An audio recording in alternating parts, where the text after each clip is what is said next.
Hello everyone! Welcome back to another vlog. At meron nga tayong package. Tara, i-unbox natin. Pause muna tayo sa mga decluttering projects kasi kailangan kong igayak yung mga gadgets ko para sa pag-film para sa aking car camping video. Nahihirapan kasi ako mag-film ng vertical at saka ng horizontal.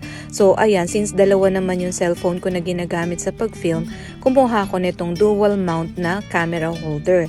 Para pareho ko na lang silang ima-mount para meron na akong clips para sa vertical at saka horizontal. Yung sa vertical orientation kasi dito ko sa Facebook ginagamit or ina-upload, yun namang pa-horizontal sa YouTube naman. At ayan, inayos ko na nga rin yung drone ko. Medyo matagal-tagal ko na kasi itong hindi nagamit. So, kailangang i-update yung software niya. Tapos, chinarge ko na rin yung battery para pagpunta natin sa bundok, pwede tayong magpalipad. Ang problema lang dito sa Alberta, very minimal lang yung area kung saan allowed ka magpalipad ng drone.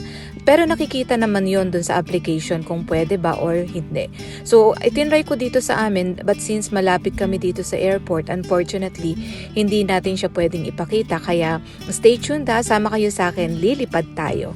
When it comes to content creation kasi dapat gumagamit din tayo ng mga bagay para i-improve yung contents natin at isa na nga dito yung drone.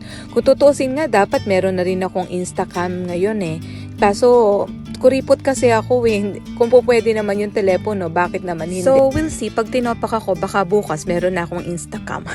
Charot. Anyway, simple lang yung dinner natin ngayon. Meron tayong miswa and then gusto ko yung Madeleines na nabibili sa Costco. Tapos nilalagyan ko siya ng mayonnaise. Ang weird pero itry nyo yung Madeleines, lagyan nyo ng mayonnaise, ang sarap niya.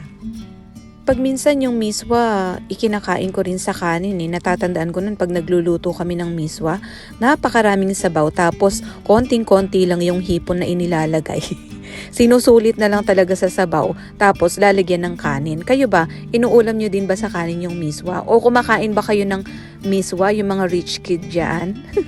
Anyway, day off nga pala ako today, wala akong work. So mamaya, ang gagawin ko naman ay magpa-plan ako or gagawa ako ng script para sa aking van life or car camping filming. So ganun pala ako magawa ng content. Meron akong time na inaalat for writing the script, tapos yung mga scenes, yung mga clips na kailangan kong kuhanin, naka-organize na lahat yon, yung pagkain na kailangan kong i-prepare para lulutuin ko at ma-film, and then dagdag mo pa doon yung time at oras mo na ibibigay para sa editing.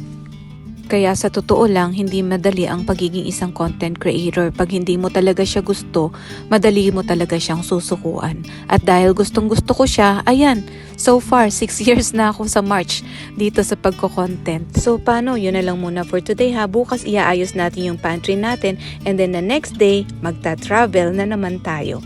Sama kayo ha. See you tomorrow for another Linis and Kwentuhan serye. God bless everyone!